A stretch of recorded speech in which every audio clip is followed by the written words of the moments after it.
Coming up on this episode of Nintendo Cartridge Society, your Mario memories. It's dangerous to go alone, so the Nintendo Cartridge Society goes with ya.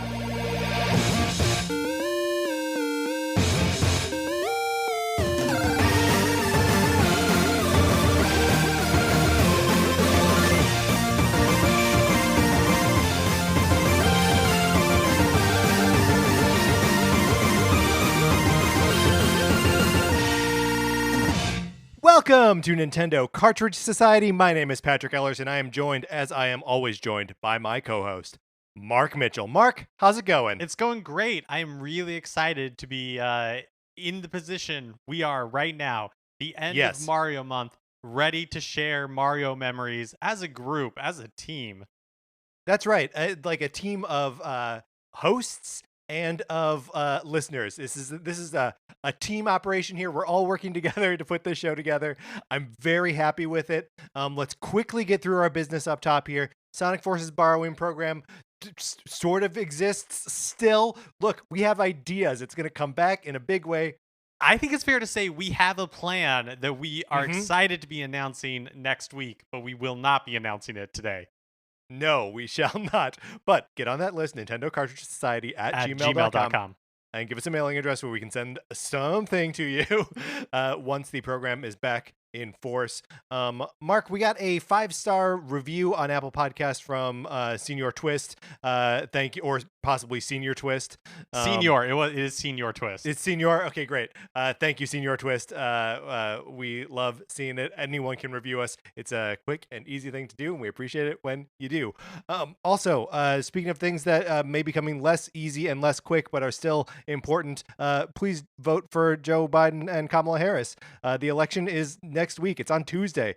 Do whatever you can. Figure out how you got to do it. It's very important. I don't want to waste any time in this episode, but I really want to nail down that we have got to really show up in droves and vote for Joe Biden. There are a bunch of other things on your ballot that are important. Make sure you research them. Make sure you know what you're voting for. Make sure you know how you're voting, when you're voting. Everyone that did vote already, good job. Talk to the other people in your life who might not have done so already. Figure it out. It's important. Mark, are you ready to get into the topic of the show? Yeah, let's do it.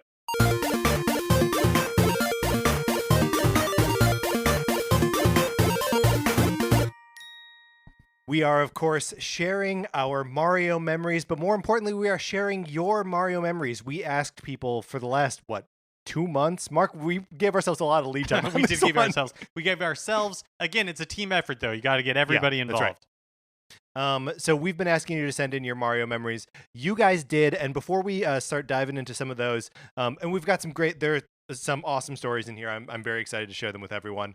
I just wanted to check in with you and see how you're feeling about this month where we have made ourselves celebrate Mario, and really immerse ourselves in what it is to be Mario fans talking about Nintendo every week. Yeah, I mean, it's been a lot of fun. I like when we do these themed months, but this one especially has been great.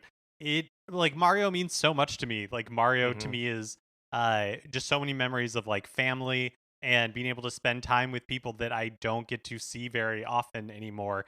And just being able to do this with you and with all of our listeners has been a real treat. Yeah, I feel very much the same. It's been nice also, that this obviously coincided with Mario's 35th anniversary. So that means that, we got Super Mario 3D All-Stars. And, one of the things that I don't know when it happened for me, but there was a time when I realized that I get joy just out of making Mario run and jump around, and having the opportunity to play those games again and just make Mario run and jump around feels great. It feels fun every time. And discovering a game that is new to me, New Super Mario Brothers 2, and having a blast with it. It's a topic and a genre of game that I feel like we know so well and feels old in a lot of ways, but is still new and exciting, and that's so cool. I love that it can still be new and fun. Yeah, absolutely. All right, so let's dig into we're not probably going to present too many of our own Mario memories throughout this, but we'll sort of interject them as they come to us as we are reading other people's memories. Our first memory comes from Corbin Pace. Corbin writes, favorite Mario memory, meeting Mario. Last year, in the before times, a local con had Charles Martinet as a guest, and I was able to take my son up to meet him. My son would not stop telling him about all the levels he made in Super Mario Maker, and kept talking while we were trying to take photos. Mr. Martinet is very patient and a total champ. He signed my Switch dock. Walking away, away from the table, my son jumped up to say something to me, and I bent over to listen, bonking me on the head and knocking me over. Denise Crosby, Star Trek's Tasha Yar, was at the table right next and started laughing uncontrollably. This is a good Mario memory. I didn't expect anyone would be talking about their interactions with the voice of Mario. Yeah, that's so cute. That your son was telling him all about like the levels he had created. Charles Martinet, like just from all the stories that I've heard, seems like such a great ambassador for Mario. Seems to like find so much joy in meeting people, meeting fans. And I have to admit, I'm super curious that when this animated Mario movie comes out in like 1 year or two, is Martinet going to be the voice of Mario? Like, is Mario going to be doing a lot of talking? I'm dying to find out. Yeah, me too. He seems like a saint, and like he probably has to be. All right, next up is from Adam. Adam writes, probably the most memorable Mario experience that I can reminisce about is playing Mario Kart 64. It was Christmas in 1997, and I received a Nintendo 64 with GoldenEye, which an 8-year-old should not have gotten, and Mario Kart 64. Luckily, some of my friends also had a 64, and we spent Boxing Day playing over and over on our old TV and long into the night, not knowing about the difference between the CC classes and dreading the blue shell of doom and knocking each other deliberately off the jump in Wario Stadium, much to the losers' frustrations. My first Mario memory is playing Super Mario Land 2 on my Game Boy Pocket, which is where I learned that I was really bad at platformers. I took some time away from Nintendo throughout most of my adolescence and teen gaming time after the release of the GameCube, with my Nintendo consoles being primarily Pokemon machines, only coming back to the DS, where after many a JRPG experience, I delved into the Mario and Luigi series and loved it. The most special is the new memories I will make with my son with Mario. We now play Mario Kart 8 with some remastered tracks from my own 64 experience. Being able to play on a team together or against each other in Mario and Sonic at the Olympics, seeing the wonders in his eyes as he makes his own Mario memories just like I have is one of the best feelings. That's great. I love, and this is a theme that we'll come back to a couple times, is people taking their own, like what was fun about Mario when they were kids and sharing it with their own children now who are discovering Mario in the 2010s.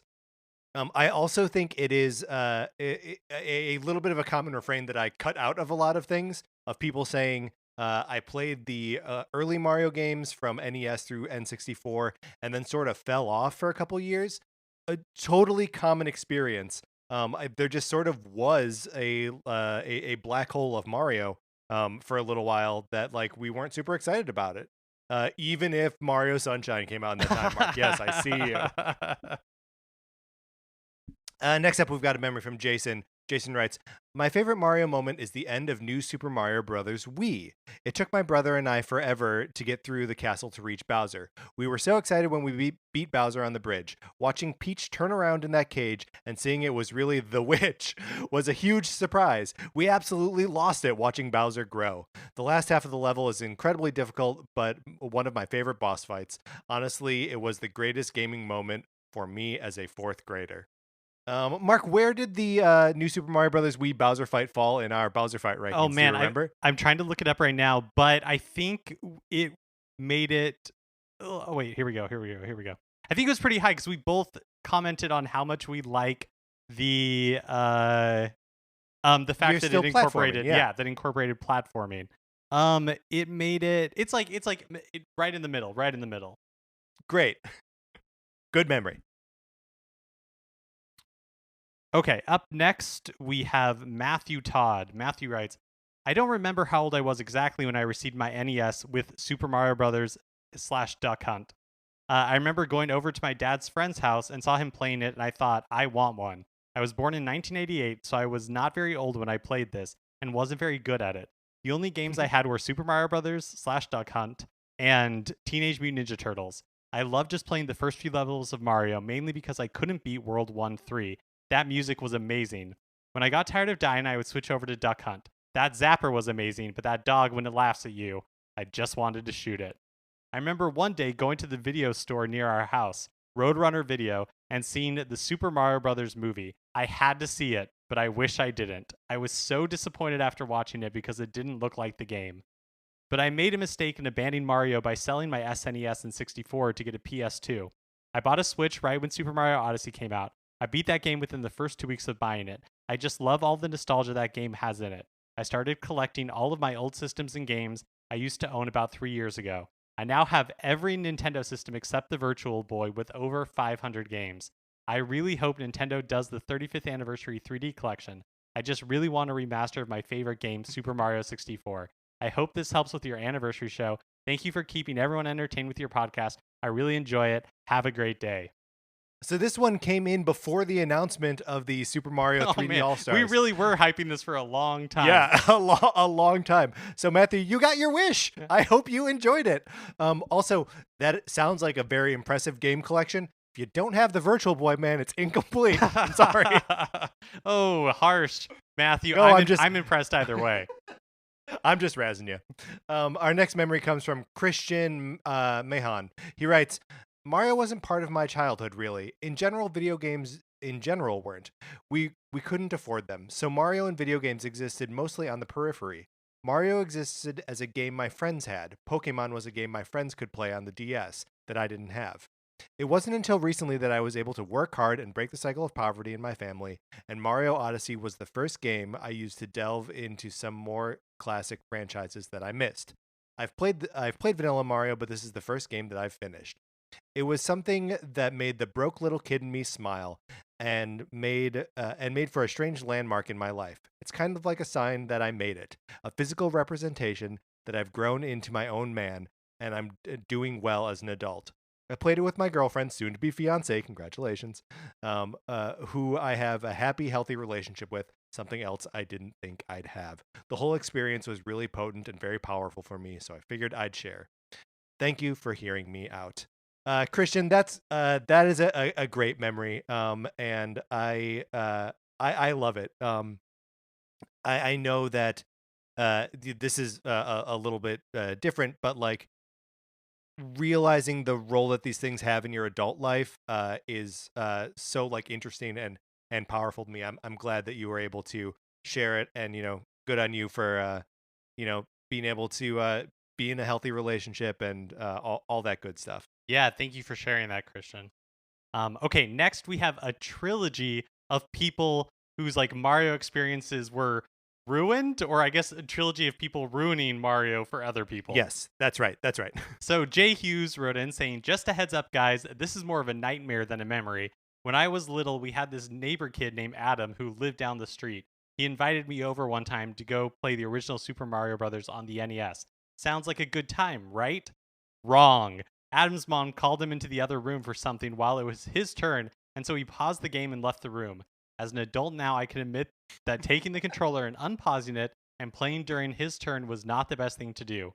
I can tell you that there is nothing scarier than this kid Adam running back into his room and seeing that I died on his turn, and then started yelling at me and his mom telling me that I needed to go home. You cannot imagine the anxiety that put on me as a 7-year-old. Thanks for all the content, guys, and I can't wait to be playing Mario Sunshine with you guys. That does sound very stressful. But in a continuing theme, Daniel, or at Silvergrass Moon, writes in and says, when I think of Mario, I think of my youth. And when I think of my youth, I, of course, think of fighting. When I was in middle school, my best friend got a Nintendo 64 and we played Mario 64 a lot. We were encouraged, but not required, to share it with his annoying younger brother, which led to some friction. On a particularly tense day when we were being very greedy, said younger brother freaked out and unplugged the console while we were playing.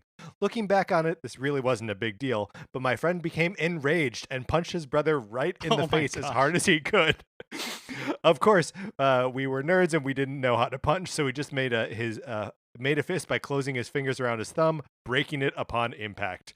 We learned nothing from the incident, but for a month or so, I got the lion's share of turns while playing. As always, love the show. And one We do not, yeah, we do not condone face punching or thumb breaking, but that's a funny memory. And then one from Mason. My favorite Mario memory was when I was 2 or 3. My parents had a Wow. Wii, and we were my parents had a Wii and were playing New Super Mario Brothers Wii. They had been playing it for a while. They were about to do the final level when something came up and they had to go do something. So I turned on the Wii, went to the game, and deleted their save file. They were frustrated but laughed that a 2-year-old could do that. Thanks, love your show. Yep. So it's it's a long history. Everyone has ruined a Mario game for someone else. So I say no one feel bad about those memories. That's just what happens. Next memory comes from Jason. Jason writes, growing up, I was a kid with attitude, so I had to jump ship from the NES to Sega Genesis. And when I wasn't dodging the police, I really did love Sonic and many other Sega games. When it was time for the 32/64-bit era, I was a teenager with angst to go with my attitude. There was no way I was going to get a Nintendo 64. That thing was for kids. Instead, I was playing classics like Clockwork Knight and Bug on my Sega Saturn. I remember going over to this one kid's house and he had a Nintendo 64 and Super Mario 64. Of course I wanted to play it, but the whole time I had to complain about it being for kids and how my Sega Saturn was so much cooler. For some reason, I made it a point to keep going to this person's house to keep playing Mario 64. It was revolutionary and I loved it. It took a long time before I could admit it. In the end, Mario 64 is one of my favorite games, and that kid that had the Nintendo 64 became my best friend. Thanks, Mario. I haven't been chased by the police since. This is real, right? We all go through a phase where we're like, that's a baby's toy. I don't want to play it. It turns out it's the best baby's toy there is. Yeah, absolutely. And also, we're all super excited to be celebrating the 35th anniversary of Clockwork Knight and Bug in a few years. Those are two games I've never heard of. I've never heard of them either. But yeah, that's a good one. Here we have one from Lizzie. Lizzie writes in, "Hey guys, I admit I was terrible at Mario as a kid, so I rarely played any of the games. But I remember when Super Mario World came out on the Wii. My siblings and I were so excited that all 4 of us could play at the same time. There was one problem though. I was terrible at Mario still. When playing multiplayer in Super Mario Wii, players could hit A to put their player in a bubble and float over to where the other players were. This led to my brothers telling me to bubble, bubble, bubble whenever I was in a tight spot and they were ahead of me. That was a really nice memory of spending time with my siblings. Also, we have this Mario plush in our house, and our cat likes to pick him up and carry him around. So here's a picture of our cat Simon and his pal Mario." And then we've got a picture of a cat playing with a plush Mario. Very cute. Mark, that shouting bubble, bubble, bubble, bubble, that's a universal memory, that is right? so relatable. Absolutely. I remember playing like one of the new Super Mario Brothers games, probably the one for Wii U, with you and Sarah, and having the same exact, and with my husband, the 4 of us. I think it was like for Thanksgiving, and having the same exact experience where like, constantly yelling at each other, "Bubble, for God's sake, just bubble." I got the new Super Mario Brothers Wii while I was living in Chicago, and we had some experience with a guy walking down the street, sort of like muttering to himself, in Chicago, which is something that will happen a lot.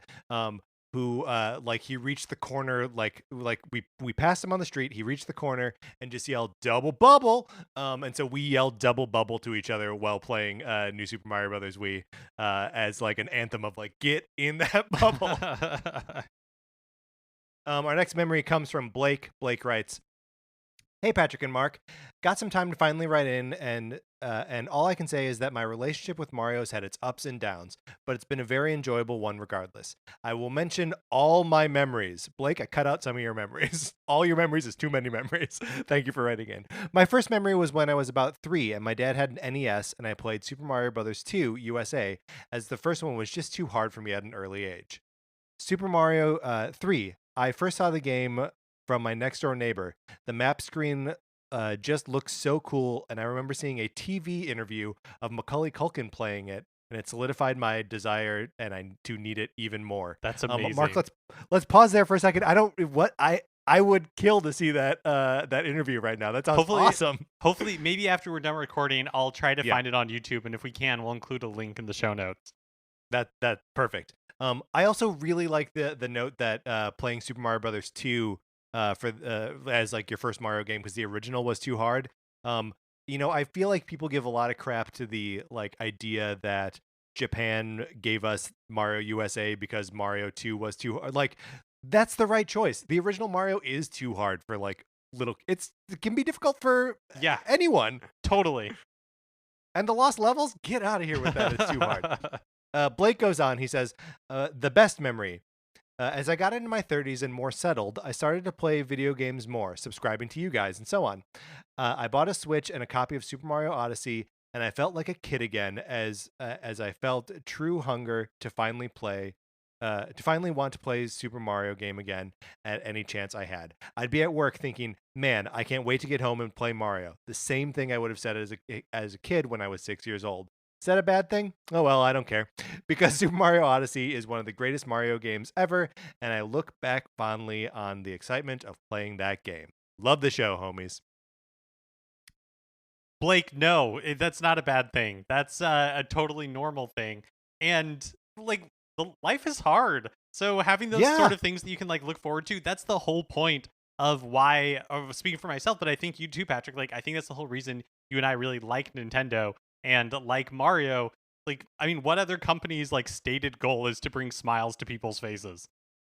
yeah. I mean, like Disney, maybe. But like I think we and we're Disney fans as well, but like I think we hold them both in like similar headspace of like, yeah, the world is hard, life is hard. Find the joy where you can. Yeah. Next is from Brennan. Brennan writes, "Hello, good sirs. I've been listening to the podcast for years. I love the effort and time you put into the podcast, and your steps make this dark time a lot better. Thank you, Brennan." Yeah, thank you. He goes on, "My Mario memory is not that cool. When Super Mario Galaxy came out, my grandma was in town, and she said I could either get an Xbox 360 or two Wii games. I chose the Wii games. I remember going to Best Buy and realizing there was a new Mario game. I came home and spent hours on end playing the game.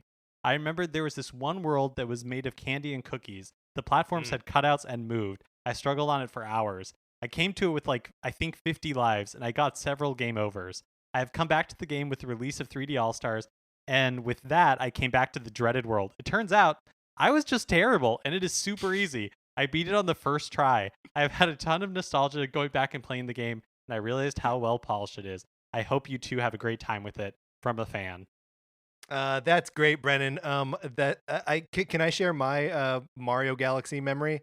This game came out while I was living in Chicago, shortly after I had moved. And I had been living in Hawaii for like half a year before that. So by the time I got to Chicago, I was pretty strapped for cash, right? Like that was one of the poorer times in my life. And I didn't have a job yet. And like Oh man, I had to get the gas tank in my car replaced because someone had like drilled into it and stolen the gas in it. Whoa. Um, yeah, it was. I mean, it was a nightmare, and you can't patch up a gas tank, right? So anyway, I was strapped for cash, and my friends and I were at Best Buy, and I saw Galaxy. It was like there. It had just come out.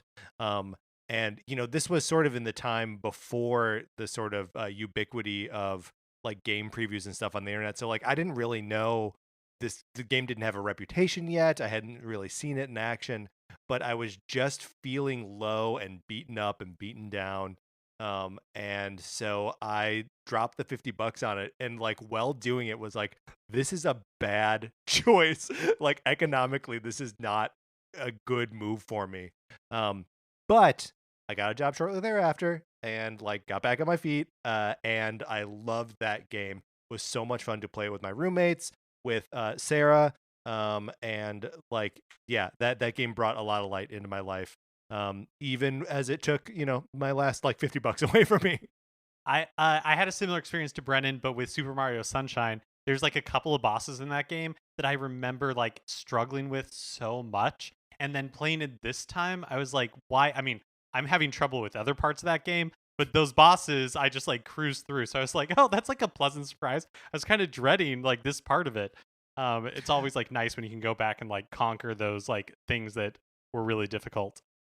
Do you think there's any part of just like your brain has the ability, like it learned it back in the day and it just like has been storing it in the back, like eating up RAM in your brain when you should be like filling it with like math stuff? And then it's just like it's excited to re engage that knowledge again. Yeah, like it's just like been holding it for whatever reason, right? Like I can remember the finalists for the first 5 seasons of American Idol and how to beat these bosses, and my brain's just like waiting for the opportunity to To engage it deploy when that necessary. information. Yeah, while like poetry and like all that kind of stuff is just pushed out. Oh yeah, you don't need. Look, you're gonna read poetry if you're gonna deal with it at all. Our next memory comes from Ashley and Anthony. Ashley writes, I have a couple. My biggest is getting the original Super Mario Brothers. I got my NES Deluxe system for Christmas in 1986 and was overjoyed. It came with Wrecking Crew and Duck Hunt, which, if you've ever played those two, you know they lose their shine quickly. Pause. I didn't realize there was a version of the NES that didn't come with Super Mario Brothers, but came with Wrecking Crew. Yeah, I didn't either. Maybe it was like a bundle or something. Yeah, maybe. Those games lose their shine quickly. I saw all the hype about Super Mario Brothers and did all sorts of odd jobs for the neighbors to save up the $26 to buy the cartridge. The rest is history. I fell in love with the game immediately, and it took me months to finally beat it. My second is a newer one. I have an 8-year-old son, Anthony, and we got a Switch in December 2018. I got a copy of Super Mario Odyssey, and over the next year, he learned how to play it by watching me and learning the controls. The big memory is me coming home from work to him excitedly telling me that he beat the Brutals and got through the dark side of the moon all on his own. It was quite an accomplishment for an 8-year-old, I thought. He listens to your podcast every week, and he's the one that got me listening to you. That is sweet. I love that. And also, Anthony, you should feel proud because I've never been able to beat the Brutals on the dark side of the moon. So you're better at that game than I am, significantly. I think it's possible that I've not done that either. I beat the darker side of the moon because it's like a platformy thing, and that's like my jam. But yeah, I think I fought like 2 Brutals, and then I was like, there are more. No, thank you. So quite the accomplishment, Anthony. We're very proud. Next up is from Janae. Janae writes, first, this isn't so much my memory as it is my mom's, which was relayed to me many times as a child. My mom is an OG Nintendo gamer. She and my uncle made a hand-drawn map to defeat the original Legend of Zelda. That's awesome. I was you had born, to do it though, yeah, right? I was born a few years later, and my mom used to entertain herself while nursing me, but she had to be careful not to jerk the controller around too much, to make Mario jump higher, or I would bite her. I like to think that this means I've been playing Mario since birth. That tracks. I think that's true. Okay, yeah, I'll take time out here because, say, like, Janae, I was a little bit older than you, but when we got a Nintendo, I have so many fond memories of my mom. It was probably like the only time that she ever really played video games. Like, as like we got different systems, she didn't play as much, but I have a lot of memories of her playing the original NES and the original Mario Brothers. And I absolutely remember her, like, when she wanted Mario to jump farther, like jerking the controller, which is just like a very sweet mom thing that is fun to find that it's universal. Yeah, I mean, it's I did that too. Like the very first time that I was playing, when the babysitter that had an NES like actually hooked it up and like let me play, that I was standing like 4 feet away from the TV with my arms fully extended, like waving them back and forth as I played because I thought it was going to make a difference. Yeah, you just wanted to jump a little bit further. And Yeah. Janae goes on, now my Mario memory. My Mario was Mario 64. Unfortunately, I was really bad at Mario 64, but my best friend at the time was great at it. The day we finally beat it was a marathon session one day that involved moving the console between our respective houses. We developed Amazing. a special handshake for every time we got a star. It involved a back and forth hand slap and then a very dramatic hair flip. When we beat the final Bowser, we lost it. Still one of my very favorite gaming memories of all time. Love the show. Uh, that's That's awesome. I love this like having to like hack the experience of like bringing the machine back and forth between the houses. It makes me think of this isn't a Mario memory, but one night at a sleepover, leaving a game paused and like turning the TV off and thinking that we were like pulling one over on like my friend's mom because she was like, "You got to stop playing," and so like we paused it and made it look like everything was off. We may have even put tape over the light on the power button. Now that I'm thinking about it, um, we were playing Ninja Gaiden. And had gotten a little bit further than we had ever gotten before. Still couldn't beat that game because it's basically impossible. Well, I love, and it's a recurring theme in these, and one that I definitely like from experience share, where it's just like these are single player games, but or like they're like Yeah. one person can play at a time, but it's such like a tribal experience, like doing it with your friends, doing it with your family, like experiencing these games together is like one of the things that makes it so much fun. Speaking of which, our next memory comes from Becca, your sister. It reads, growing up, Sunday was a family day, which meant no friends except siblings. Growing up, I resented this rule, but now I realize how many fun memories I have as a result. One thing I enjoyed doing on those Sundays was playing Nintendo with my siblings. As the oldest child, many times playing together equaled me playing while my siblings cheered me on. At the time, this seemed fair, and upon reflection, I still think it was. One of my favorite Nintendo memories was during a winter break from school in sixth grade, and the game du jour was Super Mario 3. At that time, our Nintendo was hooked up to a portable VCR made for long car rides and now stationed in my brother Mark's room. I was close to beating Mario 3, and this feat was extra impressive because back then you could not save your progress. If you were going to beat the final Bowser, it had to be in one sitting. The whistle, which, by the way, everyone who's a younger gamer, think about that. The whistle in the first level had to be found so that you could skip ahead in the worlds, and the second whistle was found to take you to level 8. It was not clear initially how to beat Bowser, but through great advice from my siblings, we realized that we had to kill Bowser. He would break through the floor and fall to where I can only assume is hell for all those who kidnap princesses. And we had tried a handful of times and were getting closer. My mom called upstairs and she said she was running to McDonald's to pick up lunch as a fun vacation treat. I ordered my favorite, 2 plain hamburgers and french fries, and pressed on. While my mom was gone, we were able to get Bowser to break the floor 3 times and fall to his death. The princess was saved, my siblings were cheering for me like a war hero, and we feasted on hamburgers and fries for lunch. Yeah, that thank you, Becca, for sending that in. That is from my sister, and I absolutely remember that. It is one of my fondest Mario memories as well. All of us crowded into my bedroom watching Becca play this. And then at the end, you beat Bowser, you Yeah. open the door, and there's the little message that's like, but thanks Mario, but the princess is in another castle. And then there's a beat, and then it goes ha ha ha. But it got us. We were all like losing our minds. No! Yeah. It was awesome. Such a fun time.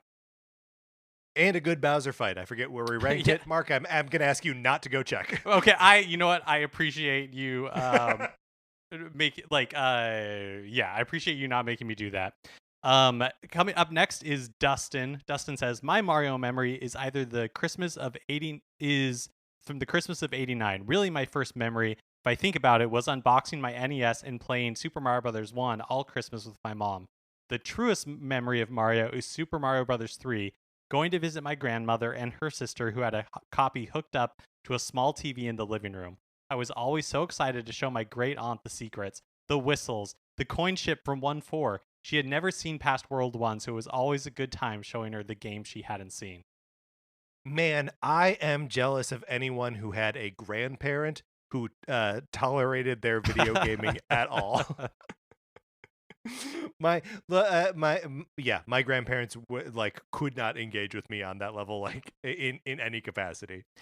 I also think that I also have memories from Super Mario Brothers 3 of like learning about the whistles from our babysitter. Yeah. And like that just like those secrets like blowing my mind. And so that was such like a fun part of that game, was like learning those secrets and then passing them on to somebody else. Yeah, a total like word of mouth thing. Much like this, is Luigi playable in Super Mario 35? I still don't know if he is. I've been putting in time now so I can get up to level 100. I'm at like 63, 64 That's right impressive. now. So I'm gonna get there. It's just gonna take some time. For me, I feel like the most recent experience, like in a similar sort of thing where you're sharing secrets, was playing Breath of the Wild. It captured that same sort Yeah, of totally. energy where it was like, I had no idea you could do that. I have to go try that now. Yeah, and especially because like you could send like screenshots so easily, like on Twitter, where you would see people wearing stuff or exploring an area where you're like, what are they doing? Our next memory comes from Steven. Steven writes, as a young child, Nintendo was pushing hard with the in-store marketing. Every Walmart, Target, Kmart had a Nintendo 64, waiting for some kid to walk by and get their greasy mitts all over them. Thank goodness those things don't exist anymore. COVID would have had a field day with that one. Anyway, I remember our family taking a short drive to Fargo, North Dakota, where the only Toys R Us I've ever been to was located. The only one? It had the first Mario 64 demo I'd ever seen. It was glorious. I don't think they'd figured out how to set a timer on it, so I'm 90% sure it was just the full game. It was how I fell in love with the Nintendo 64. I now collect Nintendo 64 games, and I'm hoping to collect all of the, and then parenthetically, decent games. Thanks for all you do. I've been quiet and responding to the things you do, but I've been listening. Nonetheless, Steven has written into us many times before. Steven, no problem, man. You interact with us when you want to interact with us. We're happy to be here when you're ready to do that. I loved those kiosks in big box stores, and I have a story about going to play one, I think at the Best Buy near Regency Mall in Racine, Wisconsin. That I was there with my buddy Pete and some of his friends, and Pete is a couple years older than me, and so also his friends are his like classmates were a couple years older than me, so like I'm maybe 2 years younger, and I had been sort of nursing a headache the whole day. And I got really excited about playing the Nintendo 64 like display thing.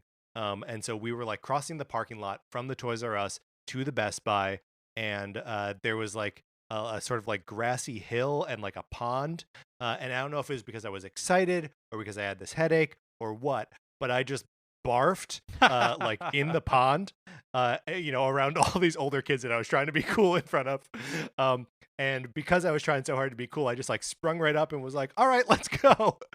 That is a story that those other guys that were with us, I think maybe Dave and Mike, and I can't remember who else would have been there, but would like tell back to me like years later. So I'm sure I was always just the kid that barfed being excited about Mario. Steven, and I think you're right that these demo stations were like, usually my memory of it is they were just like an N64 with a cartridge in them and one controller like under a piece of like plastic. And yeah, you could just play as much as you wanted. My go-to was when we would go to a Blockbuster Video, they had a like demo for like whatever the newest system was, but like the N64.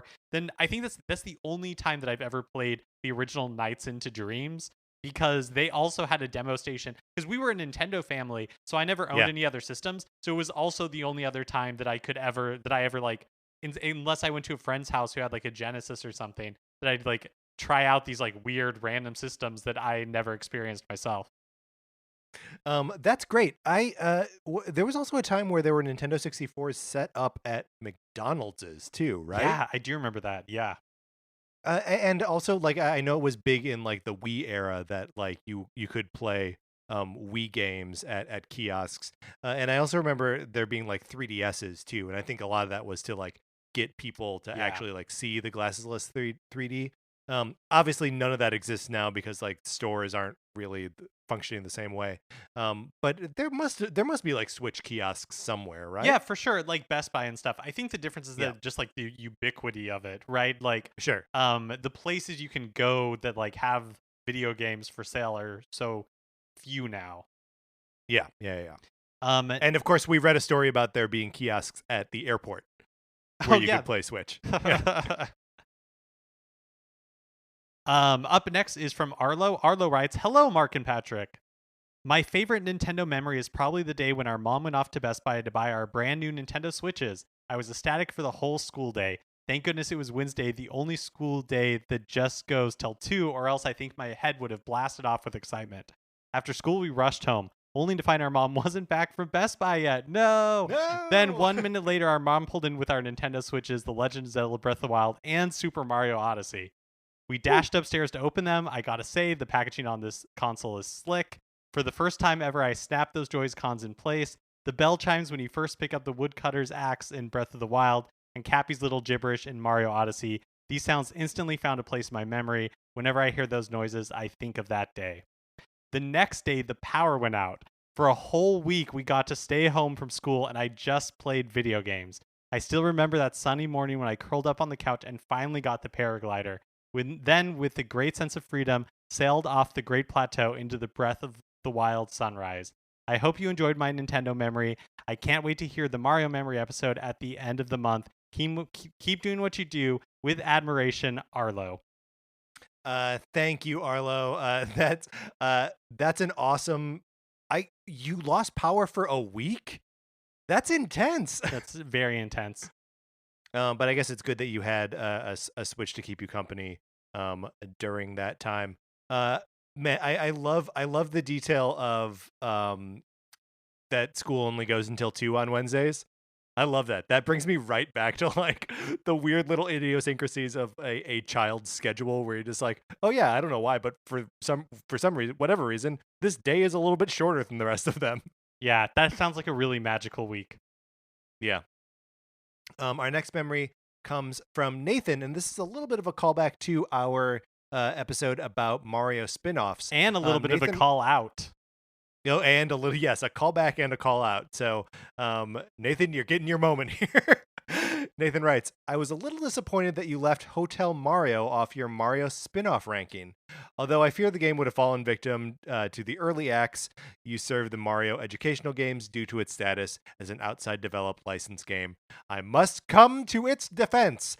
Why in the world would I do so? Because I love that game? Oh, God, no. Hotel Mario is indefensible.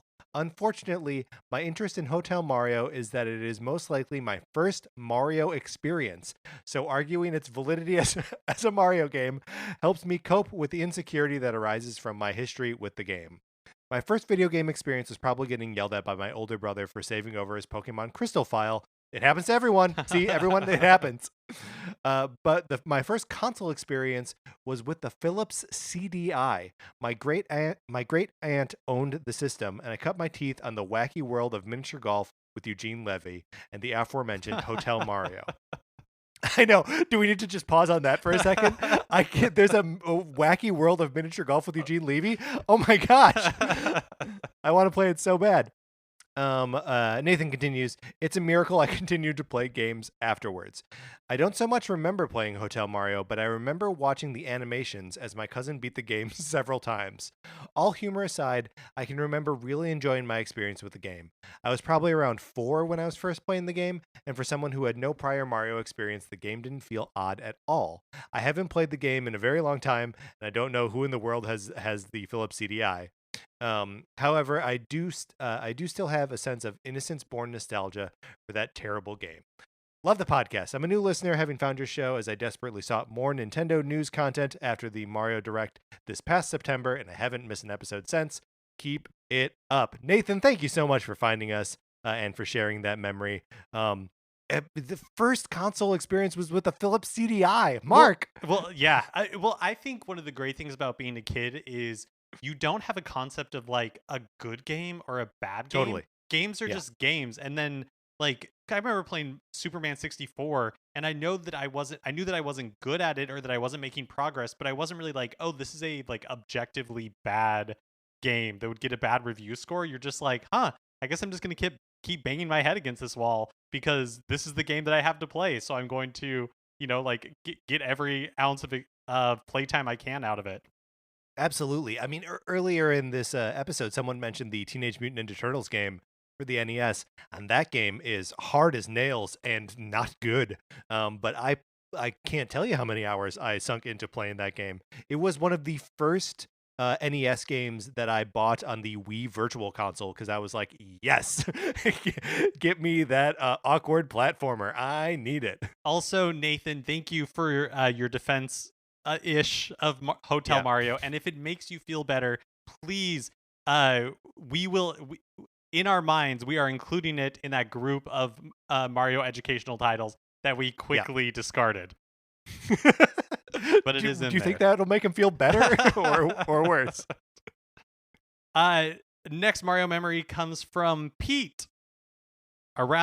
He says, around the time Super Mario Brothers 3 came out, my dad called from work one day saying he had a surprise for me.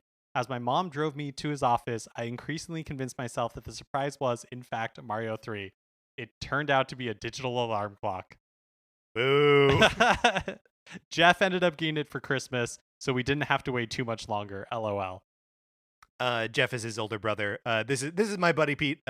Pete, thank you for sharing that with us. I don't remember that. It's most of Pete's stories I feel like I know or was like there for. But man, that the disappointment of thinking that you're gonna get like a new a new Nintendo thing, especially because Super Mario Brothers 3 like consumed like my Yeah. mind. Like all I could think about was Super Mario Brothers 3. All I wanted was to have Super Mario Brothers 3 or to be playing Super Mario Brothers 3. Also, I feel like a digital alarm clock was a very popular gift around this time because I absolutely also got a digital alarm clock, like clock radio around this time. Have I shared my how I got Super Mario Brothers 3 story on the? I think I probably did in our Christmas story episode, but I'll share it again. Not Christmas story, Christmas Carol episode. But obviously that episode is that's a snippet of episode from 25 years ago. But I was about the age where my father was frustrated that I hadn't learned to ride a bike without training wheels. And so he made a deal with me. He said, Patrick, if you learn how to ride your bike without training wheels, I will buy you a copy of Super Mario Brothers 3. And it worked. That's good motivation. Oh man, what a weird little kid I was. Why did I want to learn to ride a bike? I did want to play Super Mario Brothers. Our next memory comes from Connor. Connor writes, I grew up in Northern California, but almost all my mom's family lived in Illinois, and my dad didn't have any family besides his mom. So it was always special to get to spend time with our Illinois family. Sometimes this meant traveling for either Christmas or over the summer, and sometimes they would get to visit us.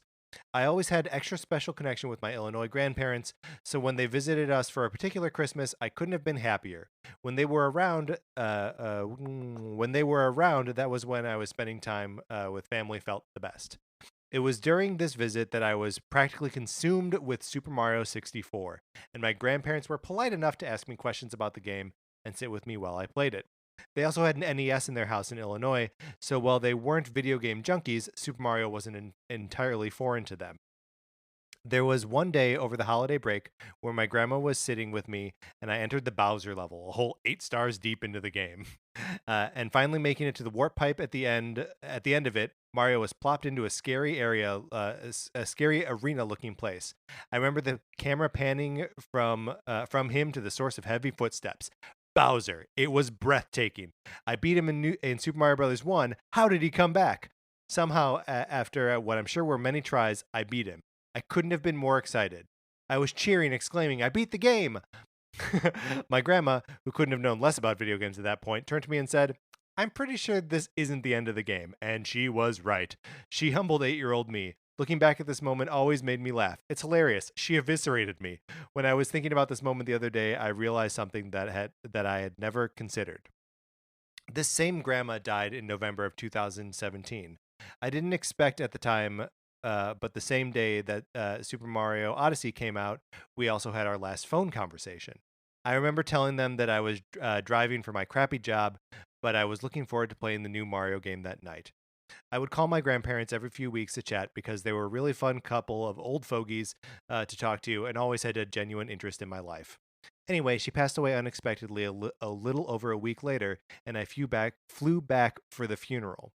I was the only person in our family to speak at the funeral, and considering that my family in Illinois were pretty close to her, I never knew how to take that.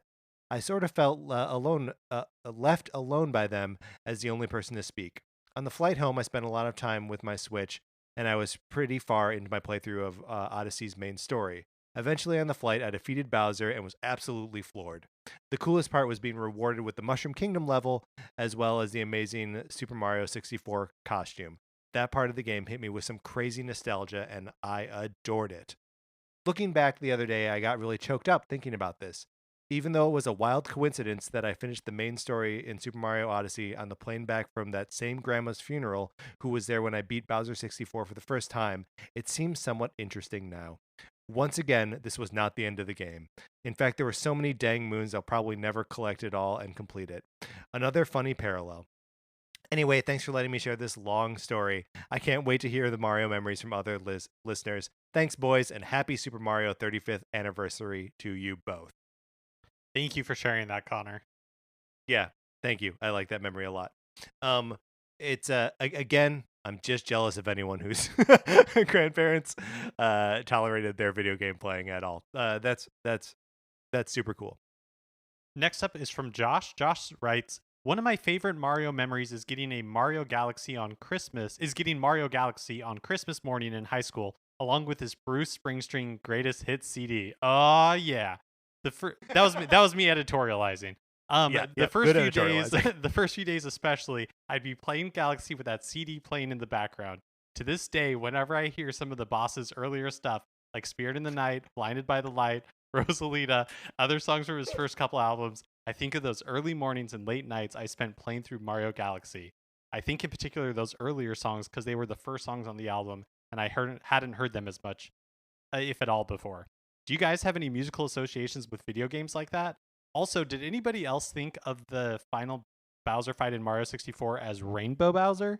Me and my friends always called him that, as he's slightly off-colored there. I think it's just supposed to be stained glass window-esque lighting or something, but obviously they didn't really have the dynamic lighting, so he was just weirdly colored. In my head as a kid, I always thought of it as a Super Saiyan-esque final transformation where his skin turns rainbow. Thanks, guys. I never. We've got two questions we have to address here. But the first is Rainbow Bowser. Did you ever think of him as Rainbow Bowser? No, I never noticed that. I know I've noticed it before, but I always thought he just like had. I think I kind of conceptualized it as like a wrestling thing that he's like got makeup on for the final fight. Sure. Okay. Yeah. Yeah, but I it's never thought of it as Rainbow Bowser. Rainbow Bowser should be canon. Yeah. Oh, 100%. Yes. And then the other question is, do you have any musical associations with video games like that? Yeah, my strongest music association is playing Donkey Kong Country with my little sister, blaring the Les Miserables sound, like Broadway musical soundtrack. Although it was the original London cast recording, and it being like rainy outside.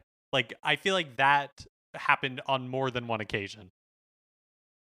For me, this is a Sega Dreamcast memory, so forgive me.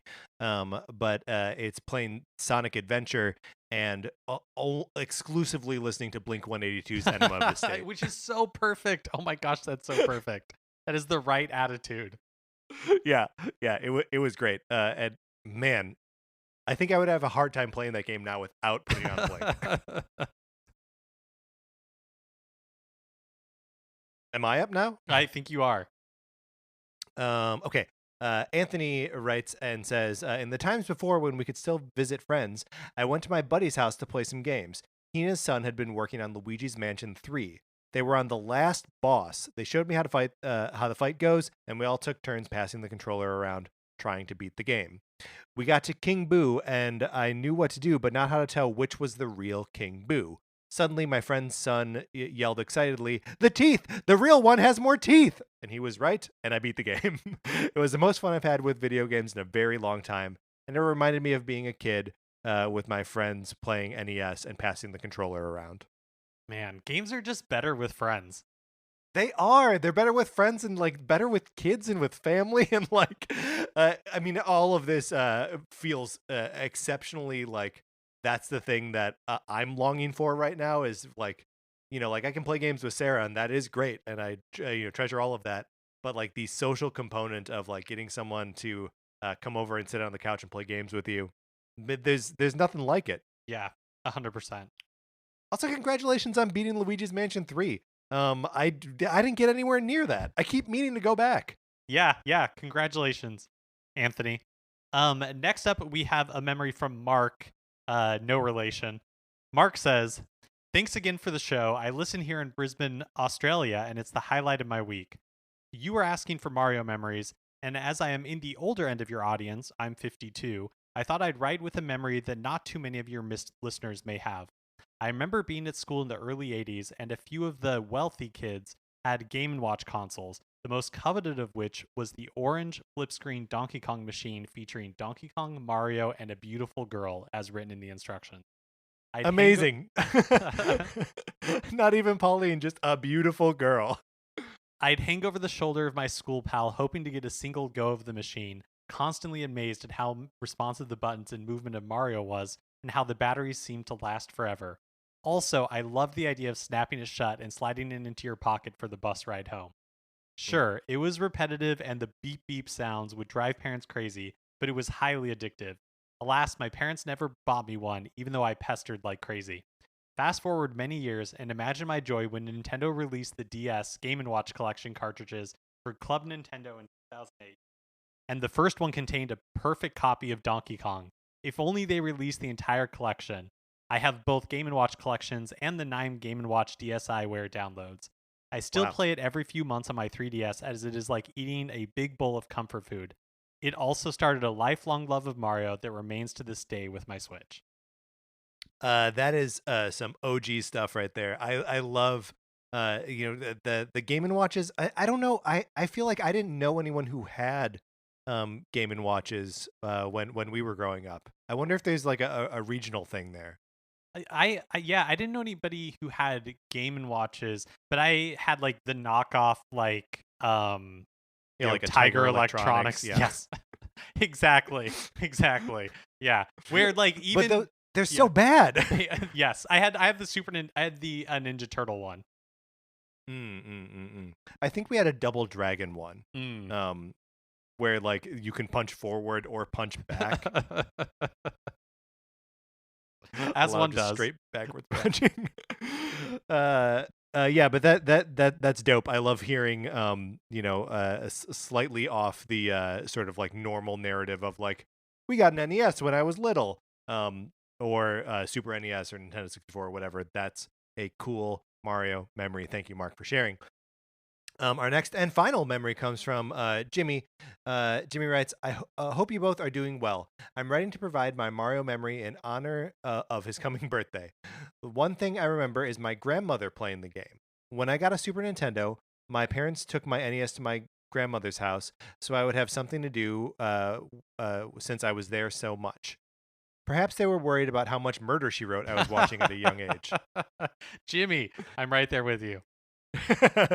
However, my grandmother started playing Mario on her own, and she was quite good at it, and she learned all these awesome secrets that I had never discovered. For example, she told me how you can hop on a certain shell in the first Mario game and get 99 lives. I was in awe. Turtle tipping, a thing I still can't do in that game. Can you turtle tip, Mark? I know that I used to be able to. I don't know if I could anymore. I can turtle tip in Super Mario 3D World and get us like, crown 999 lives, but not in the original. Jimmy goes on. She eventually started playing Super Mario Brothers 3, and she had this notebook where she made charts for the card matching games like she was Nintendo Power or something. So all you had to do was pick one card and then cross-reference her notebook, and you could breeze through the match game portion because she mapped everything out. I felt like I had the coolest grandmother in the entire world.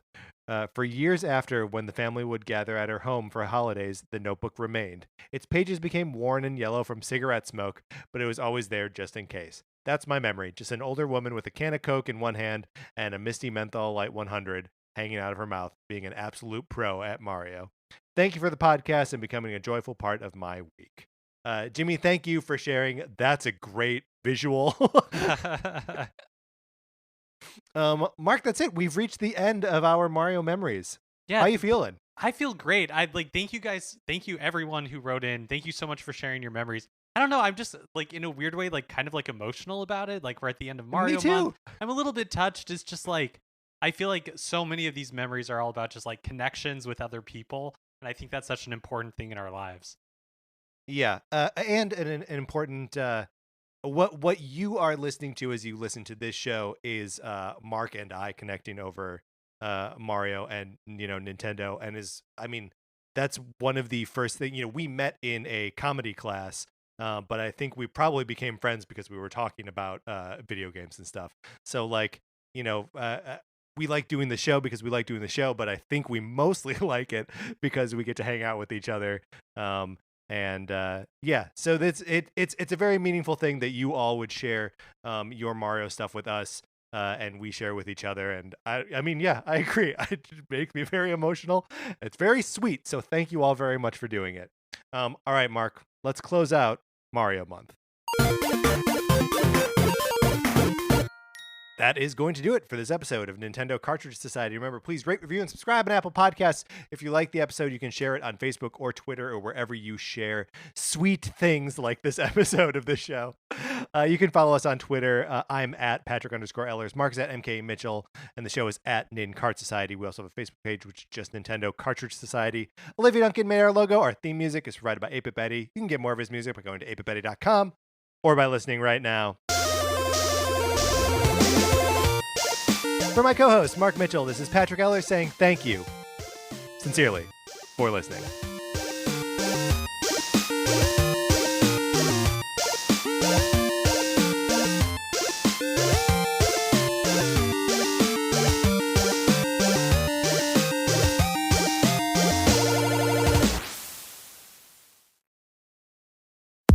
Hi, I'm Michelle Varay. And I'm Kimberly Trung, and we are the host of Crush Fictionally, a podcast all about your favorite fictional characters from movies, TV shows, and more. Each episode, we pick a theme, curate a list of characters that we love, why we love them, and some fun facts about the people who created them. So if you've ever felt a true connection with a fictional character, tune in to Crush Fictionally on Campfire Media. Or wherever you find your podcast. Campfire.